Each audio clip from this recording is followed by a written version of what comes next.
How are you doing? I'm doing great, great. How are you? Wow, Sire, I'm fine. It has been so many years. I can't even remember. Is it when I had the party on Melrose the last time I I saw you? I remember. I was going to tell you that I remember that party like it was yesterday. Oh my Okay, God. I do. I remember that party like yesterday. I had such a great time. Such a great time. I remember. Yeah, you still look great. But you still look the same too. I met you through, was it Gia? Is that how I met Yeah, you? It was through Gia. yeah. When I saw that video is so funny. Supposing we hit the body with a tremendous, whether it's ultraviolet or just very powerful light, and I think you said that hasn't been checked, but you're going to test it. And then I said, supposing you brought the light inside the body, which you can do either through the skin or in some other way. And I think you said you're going to test that too. Sounds interesting. And then I see the disinfectant, where it knocks it out in a minute, 1 minute. And is there a way you can do something like that by injection inside or almost a cleaning, so that you're going to have to use medical doctors with? But it sounds interesting to me.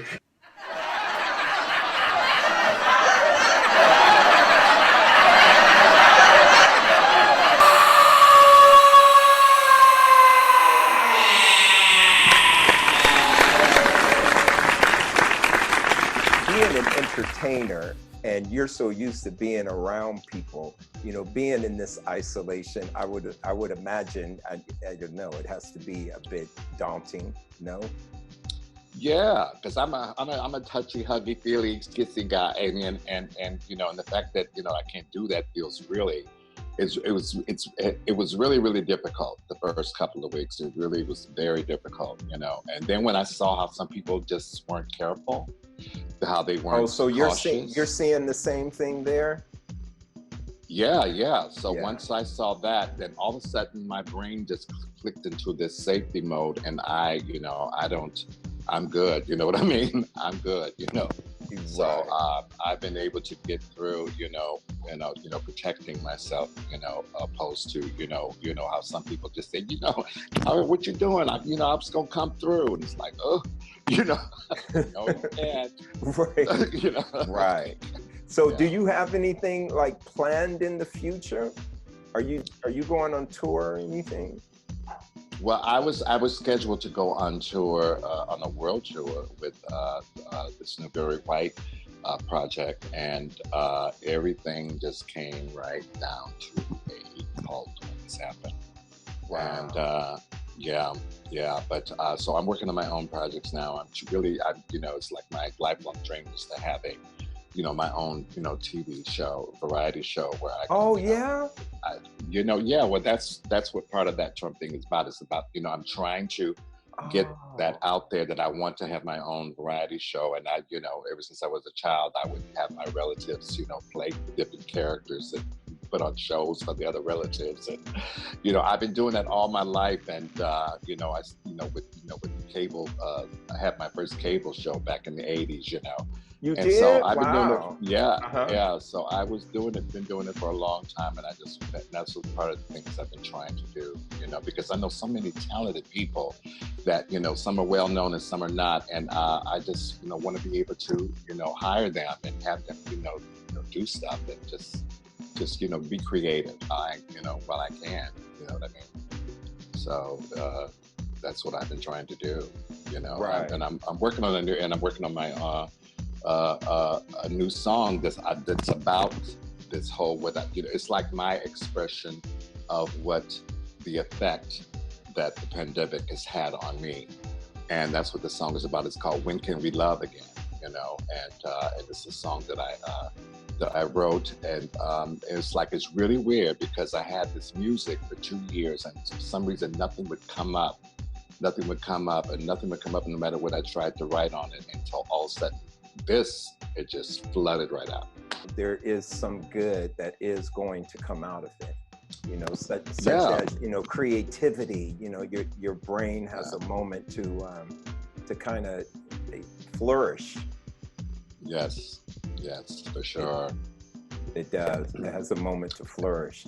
Yeah. And it's already happening with Mother Nature, you know, how they're talking about how the air is clearer, the water is clearer, and all that, so a lot of good has been coming out from the gas. Right. We're watching people helping to feed all these people, and people giving out millions of meals a day and stuff. I find that amazing to see. Really amazed how people think that they don't need to do it. It amazes me. I just can't believe it. They unless they don't watch the news, and don't hear anything, they're living under a rock and they don't know what's happening in the world. That I could see, but it's everywhere. People are dying and people still say, I'm going to I still want to go and get my hair cut. Right. Yeah. Yes. I'm know. going to open up on next week because we were able to open up this week, but I opt out. I didn't want to do it because I don't feel comfortable. I don't even feel comfortable next week, but I'm only doing it because now I have to, because it's going on 2 months. So, yeah, it's going on 2 months that we've been on, and it's a law here that you had to stay in. And even still now, I mean, you can go out. I'm unsure what the total restrictions are, but it's not like open yet. Every week they're opening, they're easing it because it is getting better. They're easing it. Okay. But I'm going to be I'm sure I'm going to be a bit apprehensive next week when I go in there. And, I don't know. Do you think it'll ever be the same? I mean, remember the days at the Catch One, how we were in there and everybody sweating and all that? Do you think it'll go back to those days? I mean, I know people always ask me that. Will nightclubs happen like that again? Well, we know there'll never be another Catch One. That will never happen again, but that type of vibe, history. So many people so on top of each other. Oh yeah. But like I just was looking at the news how they, I was up for performing at the LA Pride this year, and how they just, all the Pride shows and festivals are all, canceled to next year and everything. And I just know that that's impossible right now for, because LA Pride is like they are packed in there together, shoulder to shoulder, all the through there. It's like that. It's not going to work. Which is when? In June? It happens in June. So do you think this is going to change the entertainment industry? Like now, with you, are you going to be able to just hug people and sign autographs? And, do you think, is that going to change with the fans? Or the entertainers, For not, I should say, For a while, I think it, I think it will, I mean, it's like they're going to change the whole format. There's this show that's already on it, it's called All Rise, and they already doing the Zoom. They did their show on Zoom. Okay, they did the whole their final season episode on Zoom, and it worked. Oh, really? So and she made history doing that, and so there's going to be different ways that people are going to be shooting. It's like but can you imagine watching a love story where people are 6 feet away from each other? I can't say it. That is going to be something. What compelled you? Or they could do it like they did with the AIDS, where they would test them before they go on the set, would test each other, Right. They might go to that. Right. That seems like that would be logical. Yeah. Because it seems like it'd be so easy to know if we have it. Yeah. Because I'm curious, I don't know, but I'm curious to know, how is it that, like if you're a whatever they call it, like how long do you have that? Is it 2 weeks? Is it 3 weeks? Is it a month? How long does that happen? How long are you? Well, they said that you could test positive on Monday, and then you could test negative on Monday, and then you can go on about your life and go back and get tested again on Friday, and you could be positive. Oh, like go to the grocery store or something and touch something. Wow. Yeah. Wow. Oh, don't even go anywhere because it's dormant somewhere. It's like dormant, and you don't know, it doesn't touch positive until later. like you're just, you know, like you're just maybe, you know, walking around with it, and it's not really, you know, it's like a creepy little invisible ghost. It's Right. crazy, you know. So I Right. don't take any, you know, I don't take many chances at all. You know, when Yeah. I go to the grocery store, it's like I feel like I'm in the Twilight Zone. It's really weird. It's I just know. so weird. Everybody's walking around, you know, with the mask on. Everybody's looking scared and everything, you know. And then there's just some people that don't care, and then you're seeing people that get angry because those people don't care. You know, it's like you're six feet, Yeah. you know, Or you don't have you a know, mask on. breathing down your neck, and they right Yes. behind you in the light. Oh no, Yeah. no. Yeah. That's So right. you know, yeah. What compelled But you, it's got to change. going back, what compelled you to get into the entertainment world? What compelled me? I was born. Well, you know, it's actually because it saved my life and sanity and soul. You know, I was having a lot of trouble in school, and I was doing horribly in school. I was bullied all the time, so I was miserable and angry and frustrated and lost until this counselor put me into children's theater. And once I got into children's theater, people accepted me. They thought I was funny. They thought I was talented, you know, And from that point on, my whole life changed. I knew what my purpose was from that point on. And I didn't have trouble in school anymore. And I became happy and free. And that's how it all, I just went on from there. Wow. And you find in the Barry White niche, how did that come about? That was something that I just never really thought too much about. It's just like, but it's weird how I was in the same kind of experience where I was, you know, I had a beautiful soprano voice, believe it or not, when I was like, you know, when I was like 10 or 11 years old, and I would sing in the choir, and they would put me in the front row with the girls, and I would have a beautiful, high, pretty voice. And then all of a sudden, when I turned 14, I woke up one morning with the, you know, good morning. And my mother turned around, you know, and it was, Barry White had the same experience. Yeah, the voice changed overnight. And I thought my singing voice was gone. I stopped singing and and I had this deep voice, and everybody would, you know, would look twice when I would say something. And I wasn't even singing, and I would get into a taxi, and I would say, I want to go to blah, blah, blah address. And the driver's like, oh, you know, you remind me of Betty White. Really? Just talking. Yeah, just talking. So then when I realized that I can sing in my lower voice, I started doing that, and people started saying it more and more. And they said, you should do some Barry White show. You should do. I said, no, I would only do it if, like, you know, I would do a tribute if he passed away or something, you know, yeah. And so finally, you know, in July of 2003, I did a show after he died, and they have not let me stop doing it since. Really? Wow. Yeah. Wow. Did you ever get a chance to meet him? No, I went to one of his concerts, but I met all the rest of his family though. You did? Yeah, I got very well acquainted with his family, and, you know, his wife and his daughters and beautiful grandkids and all that. Yeah. Wow. Really, really wonderful. Could you even resemble him? Oh. I don't know how that all I don't know how that all happened. You know, I just, you know, I was big, he was big, you know, and, you know, it just happened to work out that way. And he's easy, you know. I have a harder time doing my own material, but his is just, it's a no-brainer, you know, and I enjoy it because I mean, people love him. So see, that's the thing. It's like, I have never in my entire life heard somebody say, what is that, Barry White? Oh, turn that off. No one has ever said that. Really? Yeah. They've always loved him. You know? And so that's why I love doing his music, because he's loved by so many people from all over the walks of life. Yeah. Wow.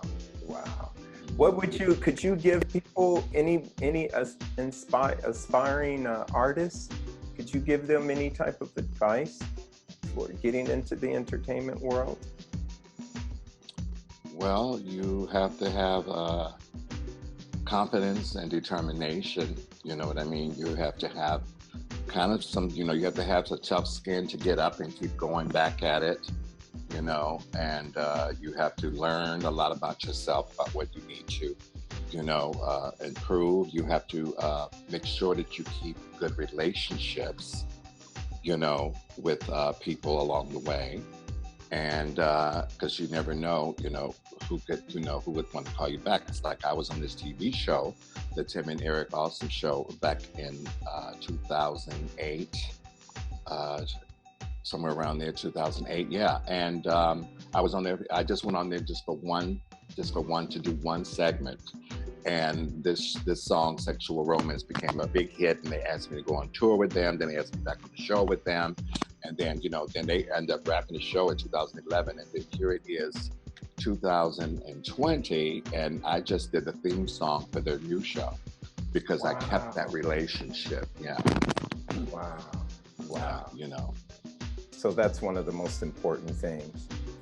Yeah.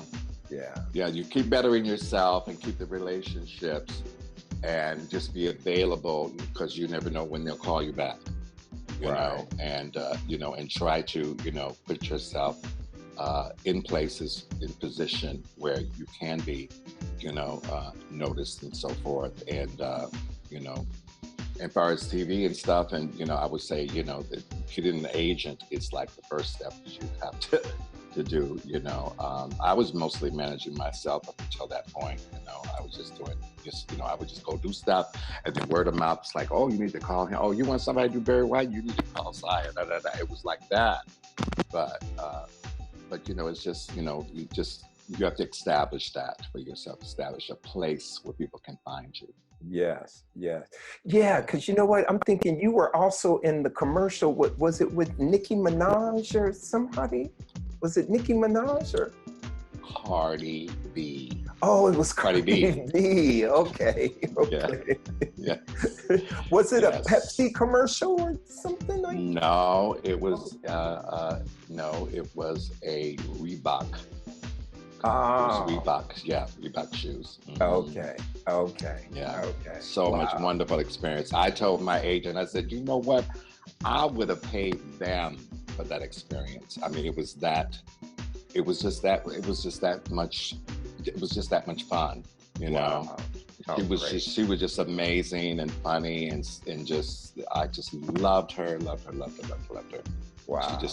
She's so beautiful. She's like, she looked like a little girl, like a little 9-10-year-old girl. Then somebody put grown woman's makeup on her. That's how pure she looked. Wow. Yeah. That is so a lot cool. of fun. That is so and that amazing director, Andreas Nason, he was so wonderful.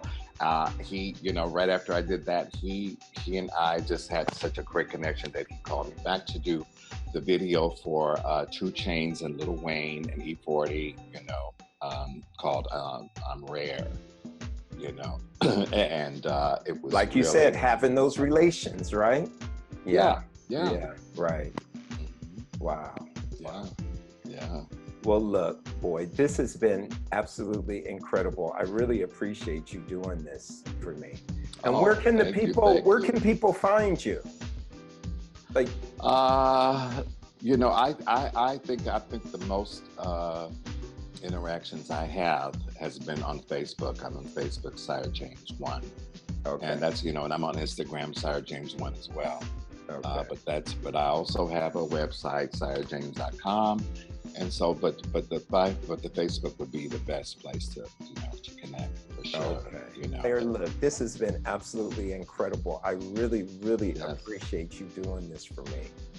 Oh, it was my pleasure. Yeah. My pleasure. After all these years, I was going to wish you well with your opening and everything, and wishing you the best with all that, and hope it works out, in a positive, safe way for you. Yeah. Thank you. I need it because this has been, for me, this has been very, very traumatic. That was my world. It's not my world over here. It's not LA, it's different. LA is LA. Hollywood is Hollywood. Yeah. There's no other place like that. And I honestly do miss it. I just miss being around all these creative minds. remember Tracy Kennedy? Tracy Kennedy? Yeah, Oh, yeah. oh. And when I got the word that he had Oh. passed away, that just, I'm like, wow, another, all these creative minds. We're, just knowing all these amazing. creative Tracy people, was amazing. he was amazing. There'll never be another Tracy Kennedy. No, There'll never, no way. There'll never be another Tracy Kennedy. Somebody. He was doing something, so he wasn't in LA. So I haven't seen him, and it's like you. I mean, it's been many years since I saw him. So I have a funny story about him. He was with I think he did makeup or hair for Fantasia. Mm-hmm. And so I was talking to Fantasia, after the show and stuff, and I was telling her that my friend played Nettie with her when she did Color Purple, and we were talking. I said, "Oh, my sister, Dolly, play," and we were talking, and then all of a sudden he comes up behind her. You hear his voice. I just heard his voice, but I didn't see him. And he was saying, "Don't talk to him, girl. He ain't nobody. He ain't nobody." My first thought went to anger, and then I saw him, and I just cracked up. It was just, oh my God, it was so funny. Such memories, I'm sure so many people have such memories of him. It's just, wow, incredible. Absolutely incredible. Yeah. So I'll miss him. But we got a lot of people we know. Yeah. So I do. I miss being around that creativeness. So in a way, just talking to you, talking to Michelle, and I've tried to contact other people, but show business, it hasn't been able to happen. But just to talk with these creative minds, it gives me energy. So I really appreciate it. Yeah. Oh yeah, and I appreciate your energy coming forward too. I really was honored that you asked me to do this. And cool. I appreciate it. And I hope you come to LA, but I'm gonna be over there sometime, in the future, because it's supposed to be a world thing. So I'm gonna see you. Cool. All right. Or you could come over here and your little dog too. Yeah, fine. Eventually I'll come. Eventually. He came with me the last time. Okay. Because he's so small. I mean, he's really small, so he can travel. He goes everywhere. I don't go. Do you remember I worked with Cheryl Lynn? Do you remember I worked with Cheryl Lynn? I've been with her for years. I've been touring with her for years. I'm still with her in Japan because she goes, of course, to Japan. So we've been going for many, many years. In fact, we're supposed to go in August, but I don't think that's going to happen. No, I know. Yeah. The last time I was with her at Magic Johnson's because she performed for him at his 60th birthday party in Saint-Tropez, which was this past September. So she was. Oh, I loved it there. Oh, I loved it there. Oh, yeah. Oh, wow. Yeah, I met her when she did the Pride Festival here. When I did it, it was some years ago, but she was so amazing, And her voice is still the same. Cheryl is not changed. Yes. She is still the same. Yeah, so I've been with her. Yeah, I don't know, since it's been, I think, over 30 years I've been touring with her. Oh, it's probably, for sure over 30 years. I didn't know that you still were. I remember when you first, but I didn't know that you still were, so that's great. Because, she's in LA and I'm here, and so I meet everybody in Japan and wishing you the best. Thank you. Okay? Thank you so much. Thank you. Have a good one. Okay. Good night. It's the afternoon I know. here. But it's, okay. It's almost 10 o'clock. Yeah, okay. Yeah. All right. Thank you. Okay. Bye-bye. Bye.